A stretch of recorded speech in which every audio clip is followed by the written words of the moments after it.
देखा था हमने। सेकेंड रिएक्शन कौन सा था, type of reaction? Elimination reaction, right? Elimination reaction, ये भी हम लोग क्लास 11 में पढ़ चुके हैं, वही है, कुछ अलग नहीं है। यहाँ पे 11 में हम लोग ने पढ़ा था ना सेट-जेव्स रूल, ये वही सेट-जेव्स रूल वाला ही पार्ट है।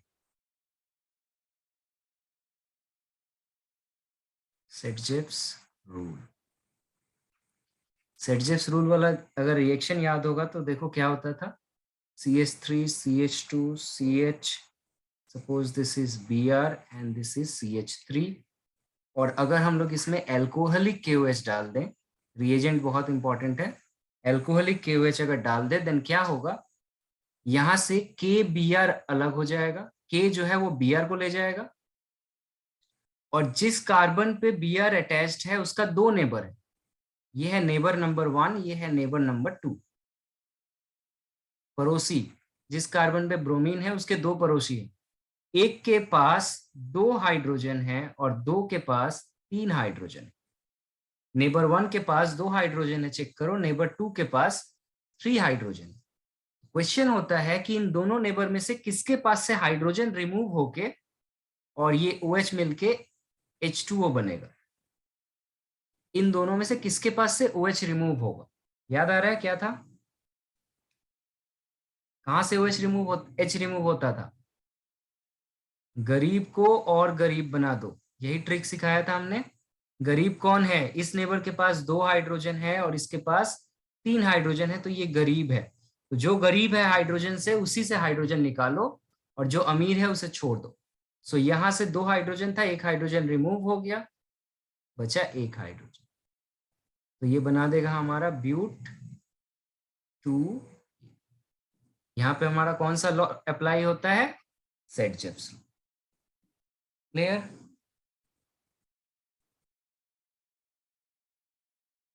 Yes sir. ये सेट-जेव्स रूल बहुत घुमा फिरा के, बार बार मार्कोनिकॉफ रूल, सेट-जेव्स रूल, ये बार बार पूछे जाते हैं घुमा फिरा के, तो इसको याद रखना। यही है एलिमिनेशन रिएक्शन में, और ज्यादा कुछ नहीं आता है। इससे घुमा फिरा के क्वेश्चन आएगा, रोड मैप से आएगा, उसको हम लोग बाद में देखेंगे। थर्ड नंबर लास्ट था हमारा, reaction with metal.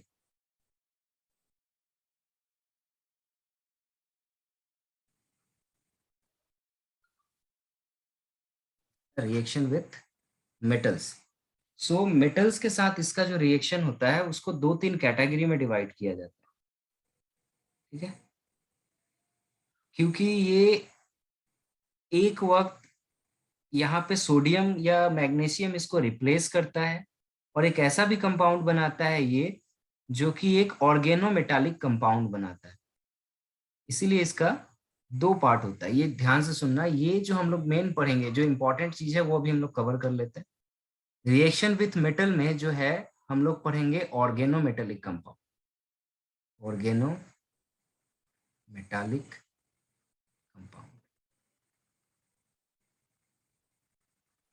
Organometallic compound क्या होता है, एक ऐसा कंपाउंड जिसमें मेटल का डायरेक्ट बॉन्ड होता है कार्बन के साथ। ऑर्गेनोमेटालिक कंपाउंड कैसा कंपाउंड है, जहां मेटल का डायरेक्ट बॉन्ड होता है कार्बन के साथ। इसका एक एग्जाम्पल है ग्रिग्नार्ड रिएजेंट, ग्रिग्नार्ड रिएजेंट। पूरा क्लास 12 में इस नाम को हम लोग हर चैप्टर में पढ़ेंगे, इसीलिए बहुत ज्यादा इंपॉर्टेंट। ये ग्रिग्नार्ड रिएजेंट क्या होता है, R stand for what, alkyl, Mg stand for magnesium, and X stand for halide, halogen. So alkyl magnesium halide is called Grignard reagent. इस एल्काइल मैग्नीशियम हैलाइड का एक एग्जांपल अगर मैं लूं, जैसे कि R की जगह मैंने CH3 ले लिया, Mg ले लिया और X की जगह Cl ले लिया, तो इसका नाम क्या हो जाएगा, मिथाइल मैग्नीशियम क्लोराइड। और इसका स्ट्रक्चर अगर ध्यान से देखोगे तो मैग्नीशियम डायरेक्टली लिंक्ड है कार्बन के साथ। ये जो बॉन्ड है ये वाला बॉन्ड ये डायरेक्ट इस कार्बन और इस मैग्नीशियम के बीच में। तो जो bond direct carbon organic compound का कार्बन और मैग्नीशियम के बीच में होता है उसको हम लोग कहते हैं ऑर्गेनोमेटालिक बॉन्ड, और इस कंपाउंड को कहते हैं organometallic compound. Organo stand for organic carbon and this is metallic. क्या समझ में आया ऑर्गेनोमेटालिक कंपाउंड क्या है? नॉर्मल मेटल जुड़ना और ऑर्गेनोमेटालिक कंपाउंड बनने में बहुत अंतर होता है। ये ऑर्गेनोमेटालिक कंपाउंड बहुत ज्यादा रिएक्टिव होता है, बहुत ज्यादा रिएक्टिव, और इसीलिए इसका बहुत ज्यादा यूज है।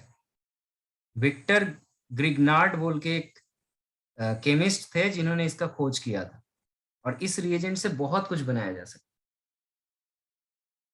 क्लियर है ये ऑर्गेनोमेटालिक कंपाउंड क्या होता है, कैसे बनता है अभी तक मैंने नहीं बताया, फिलहाल क्या होता है समझ में आया? Yes, sir. अब इसको देख लो बनाते कैसे हैं। बनाना भी बहुत सिंपल है, कोई भी एक सपोज करो एल्काइल हैलाइड ले लेंगे, जैसे कि हमने लिया क्लोरो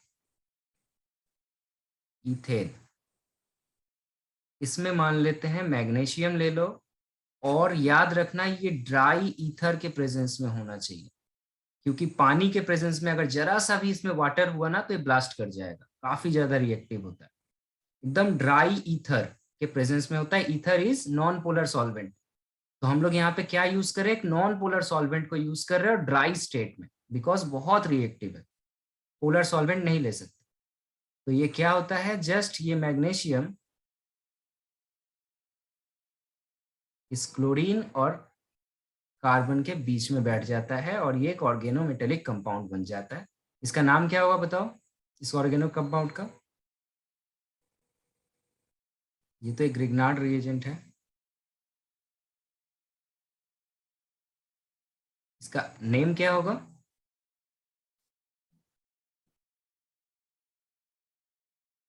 कैसे बताया था मैंने, एल्काइल मैग्नीशियम हैलाइड, ऐसे याद रखोगे।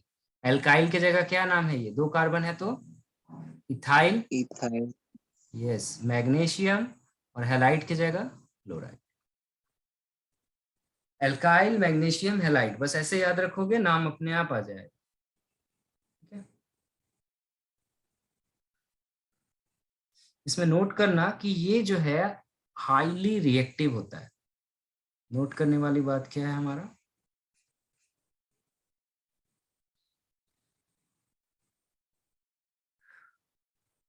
पहला ग्रिग्नार्ड रिएजेंट जो है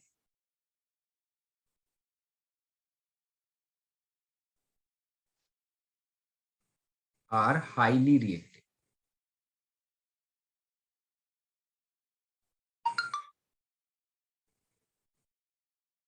and react with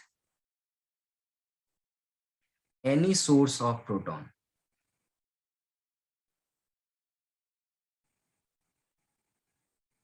अगर जरा सा भी प्रोटॉन, प्रोटॉन मतलब क्या, H प्लस, प्रोटॉन का मतलब समझ में आता है ना, सिंपली हम लोग क्या कहते हैं, H प्लस को प्रोटॉन कहते हैं।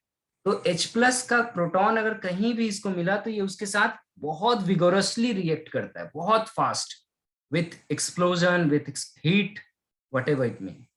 सो जब भी ऐसा होगा तो ये काफी एक्सप्लोसिव नेचर के साथ रिएक्ट करेगा। एक एग्जांपल ले सकते हैं, जैसे कि अभी हमने ऊपर लिखा C2H5MgCl, अगर इसके साथ हम लोग वाटर का रिएक्शन कर दे तो ये काफी एक्सप्लोसिव नेचर का होगा।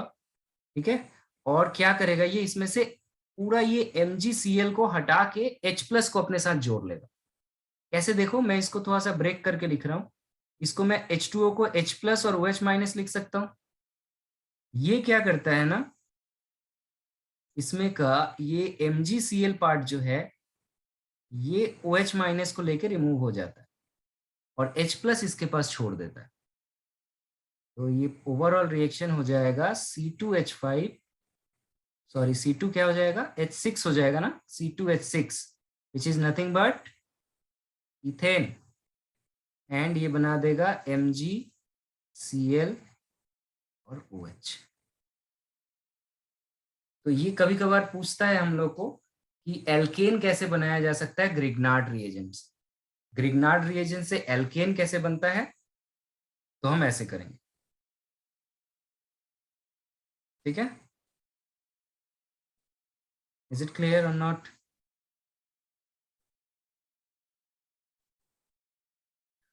Second Yes, sir. में याद रखना दैट कार्बन मैग्नीशियम बॉन्ड जो है in Grignard reagent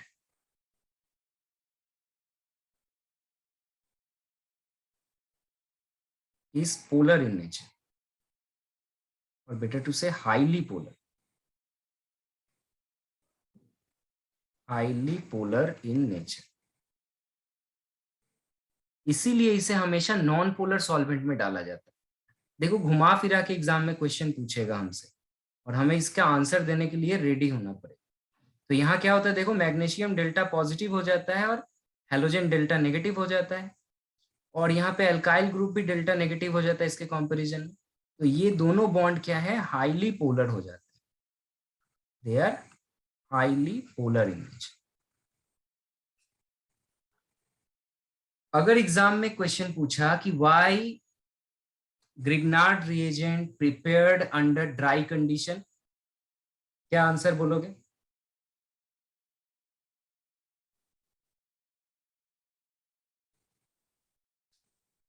yes, question आएगा ये।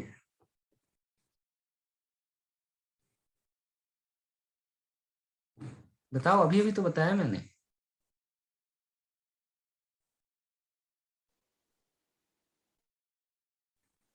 और एक बार question Why Grignard reagent prepared under dry condition? Sir, क्योंकि अगर मॉइस्चर का कंटेंट में आएगा तो H+ प्रोटॉन के साथ रिएक्ट कर जाएगा। यस, अगर जरा सा भी H+ आए तो वो उसके साथ रिएक्ट करके एल्केन बना देगा, ठीक है। ये पूरा लिखोगे और उसके साथ ही रिएक्शन भी शो करो, पहला वाला लाइन। दूसरा क्वेश्चन अगर यहां से बने कि Y Grignard reagent prepared under non-polar solvent,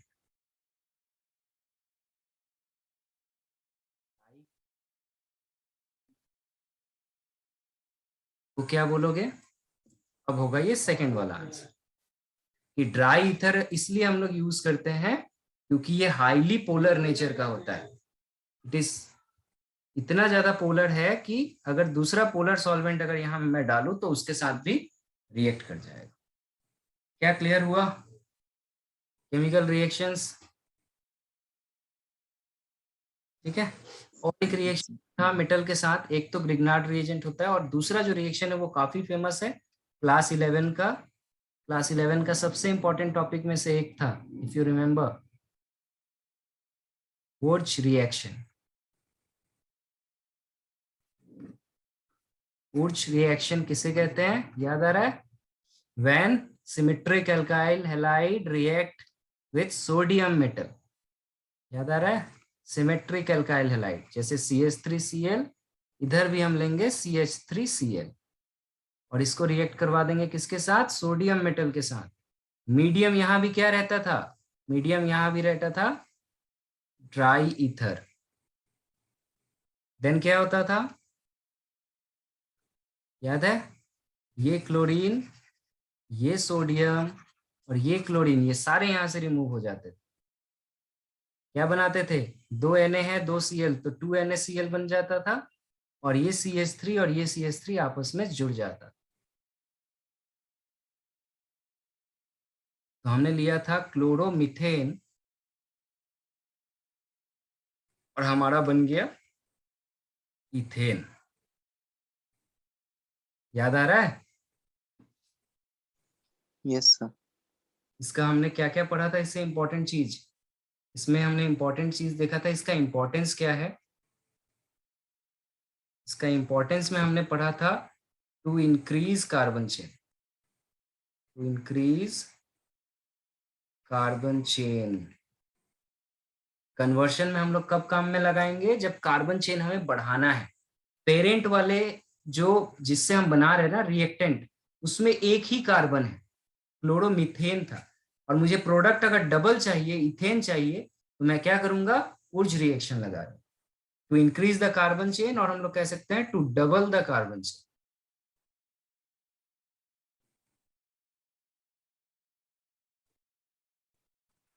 ठीक है, और हमेशा हम लोग को सिमेट्रिक ही लेना पड़ता है ये। और इसका लिमिटेशन क्या था, याद है क्या, क्या था इसका लिमिटेशन?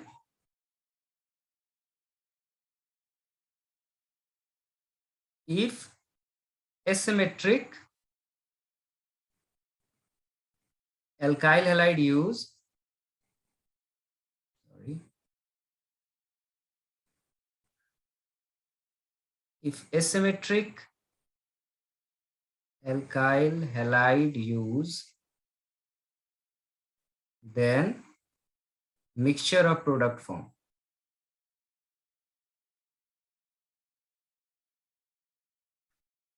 इसीलिए मैं बार बार कह रहा था कि क्लास 11 का जो टॉपिक्स थे ना, उसको पूरा रिवाइज करो। ये सारे वही सब चीज हैं, घूम फिर के आएंगे।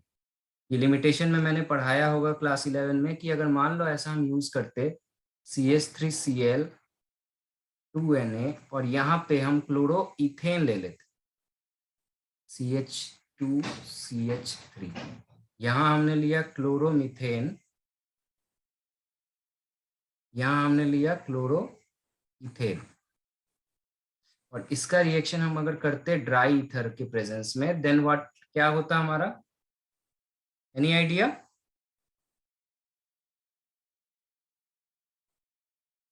क्या होता ना कि क्लोरोमीथेन के दो मॉलिक्यूल दो Na के साथ रिएक्ट कर जाते, क्योंकि हम गिनकर क्लोरोमीथेन का दो एटम, एक एटम तो नहीं, एक मॉलिक्यूल तो नहीं ले सकते ना। अगर मैं क्लोरोमीथेन लूं तो मेरा 1000 मॉलिक्यूल्स हो, सिमिलरली क्लोरोइथेन 1000 मॉलिक्यूल्स हो, सोडियम का एटम 1000 होगा। So they are react with each other, दो क्लोरोमीथेन आपस में रिएक्ट करके बना देंगे इथेन, एक क्लोरोमीथेन एक क्लोरोइथेन के साथ जब रिएक्ट करेगा तो ये बना देगा प्रोपेन, और दो क्लोरोइथेन आपस में जब रिएक्ट करेंगे तो वो बना देंगे ब्यूटेन। क्या करना है हमें, कार्बन चेन को डबल करना है, एक कार्बन का है तो दो कार्बन का बन गया, ये दो कार्बन का है तो इसका चार कार्बन का बन जाएगा, डबल हो जाएगा, और एक और दो आपस में मिलके तीन कार्बन का बना। सो एज ए रिजल्ट ये हम समझ रहे हैं कि अगर मिक्सचर और प्रोडक्ट ना बनाना हो तो हमें क्या यूज करना चाहिए, हमें यूज करना चाहिए symmetric alkyl halide. Is it okay? Yes sir. ये सारे क्लास 11 के टॉपिक्स है। ओके,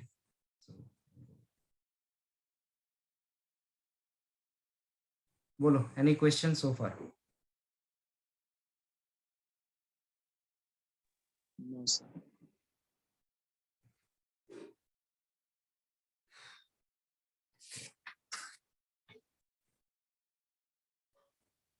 चलो अब मैं तुमको समरी बताता हूँ, तुम मुझे बताना कि क्या होगा प्रोडक्ट। ठीक है, ओवरऑल हम लोग इसका समरी देखते हैं। मैं एक ही कंपाउंड ले रहा हूँ, सपोज करो C2H5Br लिया मैंने, इसके साथ अलग अलग चीज का मैं डालूंगा रिएक्शन में, और तुमको बताना है कि प्रोडक्ट क्या बने। ठीक है, चलो एक एक करके बताओ। इसमें अगर हम लोग डाल दे KCN और ये एल्कोहलिक नेचर का हो तो क्या बनाएगा?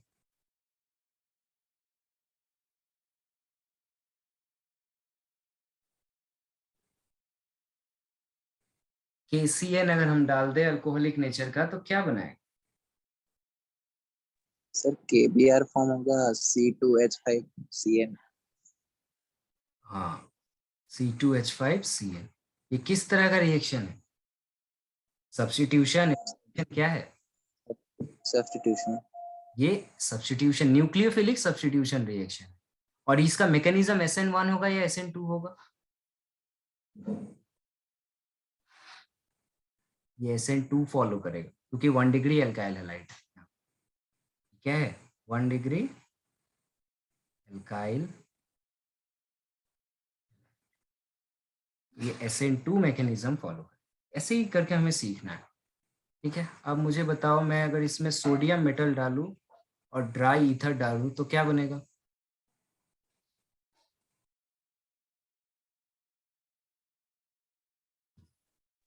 सर ब्यूटेन बन जाएगा।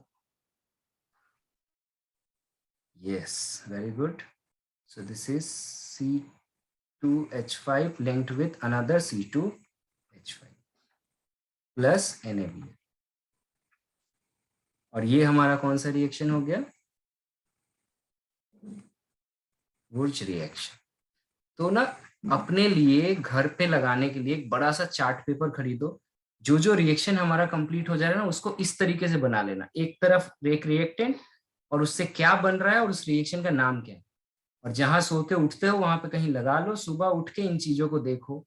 फिजिक्स का फॉर्मूला, मैथ्स के फॉर्मूला, केमिस्ट्री का रिएक्शंस, ये सारे आंखों के सामने होने चाहिए। बायोलॉजी के हायरार्कीज, सब कुछ को लगा लो और सुबह उठ के ब्रश करते करते एक दो बार देख लो।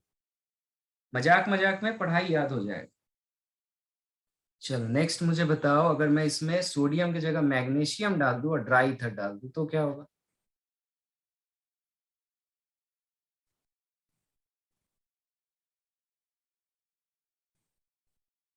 अभी देखा था हमने, हाँ देखा था। सर वो जो रियल बनता था। ग्रिग्नार्ड रिएजेंट, ये ग्रिग्नार्ड रिएजेंट बना देगा। इंपॉर्टेंट है सब। C2H5 MgBr बना देगा।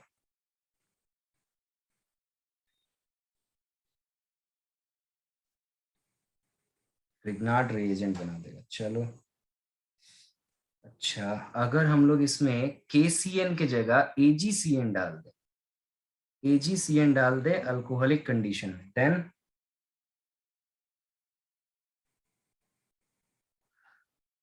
ये इंपॉर्टेंट है, थोड़ा याद रखना।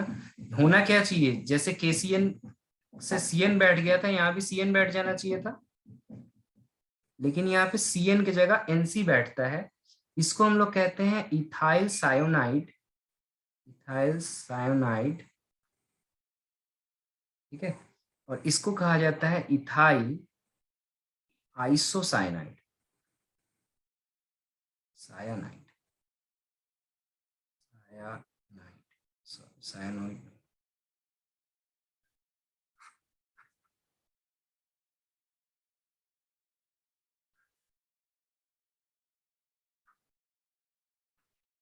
भोपाल ट्रेजेडी के बारे में सुने होंगे, याद है? भोपाल में सबसे ज्यादा इंसान मरे थे एक साथ एक गैस के लीक होने से, वो था फिनाइल आइसोसाइनाइड। ठीक है, यहाँ बस C2H5 की जगह फिनाइल ग्रुप बैठा दो। ये आइसोसाइनाइड जो होता है ना, ये हमेशा याद रखना, ये रटने वाली चीज नहीं होती है। आइसोसाइनाइड ग्रुप जो है NC, ये पॉइजनस भी होता है और बैड स्मेलिंग भी होता है। साइनाइड और आइसोसाइनाइड में अंतर बस इतना है कि इसमें N ऐसे जुड़ा रहता है, इसका बॉन्ड स्ट्रक्चर ऐसा होता है, 3 कोवेलेंट और एक कोऑर्डिनेट बॉन्ड होता है। जबकि साइनाइड ग्रुप जो होता है वो नॉर्मली ऐसे जुड़ा रहता है, एक कार्बन और इसमें 3 हाथ देके हैं। ये लेस रिएक्टिव होता है, ये मोर रिएक्टिव होता है और काफी पॉइजनस होता है। फिनाइल आइसोसाइनाइड केमिकल इंडस्ट्री से लीक हो गया था, और लीक होने की वजह से पूरा शहर कुछ किलोमीटर तक बर्बाद हो गया, सारे लोग मर गए। Is that dangerous? अगर नहीं पढ़े हो कभी तो नेट पे सर्च मार के देखना। ठीक है, भोपाल गैस ट्रेजेडी, इसको इस नाम से जाना जाता है। ओके, तो इसी तरह के रिएक्शंस कर लेना। इसमें से और कुछ इंपॉर्टेंट है क्या? हाँ चलो एक और डालते हैं। अगर हम लोग KOH ले लें इस वक्त, और ये अल्कोहलिक के जगह, ये अल्कोहलिक लिया मैंने और दूसरी बार मैंने KOH ही लिया, लेकिन इस बार मैंने एक्वस लिया, तो दोनों बार अलग अलग प्रोडक्ट बनता था। याद आ रहा है क्या बनता था? जब अल्कोहलिक लोगे ना, याद रखना, alcoholic is related to elimination. Alcoholic KOH is related to elimination. Sir C2H5 बनेगा सर।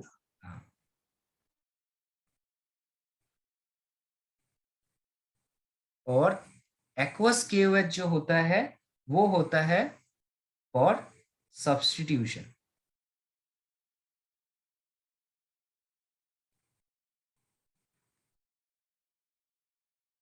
ये चीज याद रखना।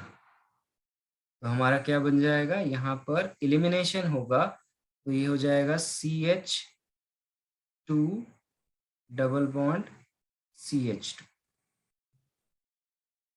ठीक है, CH2 double bond CH2 ethene बन जाएगा। और अगर सब्स्टिट्यूशन होगा तो CH2 CH3OH इथानॉल बन जाएगा, ठीक है। फिलहाल इतना सारा याद रखना कि हम लोग क्या क्या डालेंगे तो क्या क्या बनेगा। जो जो अभी हमने पढ़ा रिएक्शंस, वो सारे रिएक्शंस यहाँ पर अवेलेबल है। सब्स्टिट्यूशन, एलिमिनेशन, मेटल के साथ रिएक्शन, नेम रिएक्शंस। इस तरह से खुद के लिए अपना कॉपी में बना लो या चार्ट बना लो और इसको रिवाइज करते रहना, ठीक है। Any questions? सो तुम लोग को एक होमवर्क दे रहा हूँ, ये कंप्लीट कर लोगे। रिएक्शंस ऑफ हेलो एल्केन हमने पढ़ लिया। सिमिलरली होमवर्क है, लिख लो इसको अच्छे से। पहले स्लाइड्स में नेक्स्ट क्लास के बाद ही भेजूंगा। रिएक्शंस ऑफ हेलोअरीन्स, सेम टाइप के सारे रिएक्शंस होंगे, कुछ अलग नहीं जाना है। रिएक्शंस ऑफ हेलोअरीन्स, और हेलोअरीन्स को करने से पहले हमें बहुत सारा इफेक्ट जो क्लास 11 में हमने पढ़ा था वो सब कुछ यहाँ पर काम में आएगा हमारा, ठीक है। रेजोनेंस इफेक्ट, मिजोमेरिक इफेक्ट वगैरह वगैरह, ठीक है। ये सारी चीजें यहाँ पर आएंगी। फिलहाल तुम लोग इसका रिएक्शंस लिख के रखना, जो इफेक्ट वगैरह बेसिस क्वेश्चन है वो मैं करूँ, ठीक है। इसमें भी क्या होगा, हमारा न्यूक्लियोफिलिक सब्स्टिट्यूशन रिएक्शन होगा। इसमें भी हमारा न्यूक्लियोफिलिक सब्स्टिट्यूशन रिएक्शन होगा।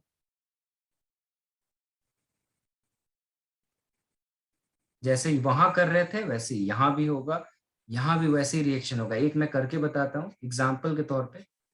जैसे कि वहां पे Cl था, KOH हम डाल रहे थे एक्वस, तो क्या हो रहा था, Cl हट के OH बैठ जा रहा था, तो यहाँ भी OH बैठ जाएगा। इसको हम लोग कहेंगे क्लोरोबेंजीन, बस नाम याद होना चाहिए। और इसको हम लोग कहेंगे phenol, for example. Similarly remaining reactions जो है तुम लोग खुद से अपने से ट्राई करना। उसके बाद दूसरा जो होगा, इसमें दो टाइप के होंगे, मैं सिर्फ टाइप बता दे रहा हूँ, लिख लेना। इलेक्ट्रोफिलिक सब्स्टिट्यूशन रिएक्शन यहाँ होता है।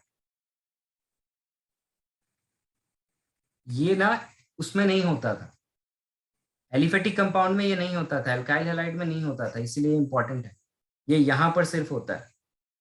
इलेक्ट्रोफिलिक सब्स्टिट्यूशन रिएक्शन यहाँ होता है, प्रीवियस वाले में नहीं होता था।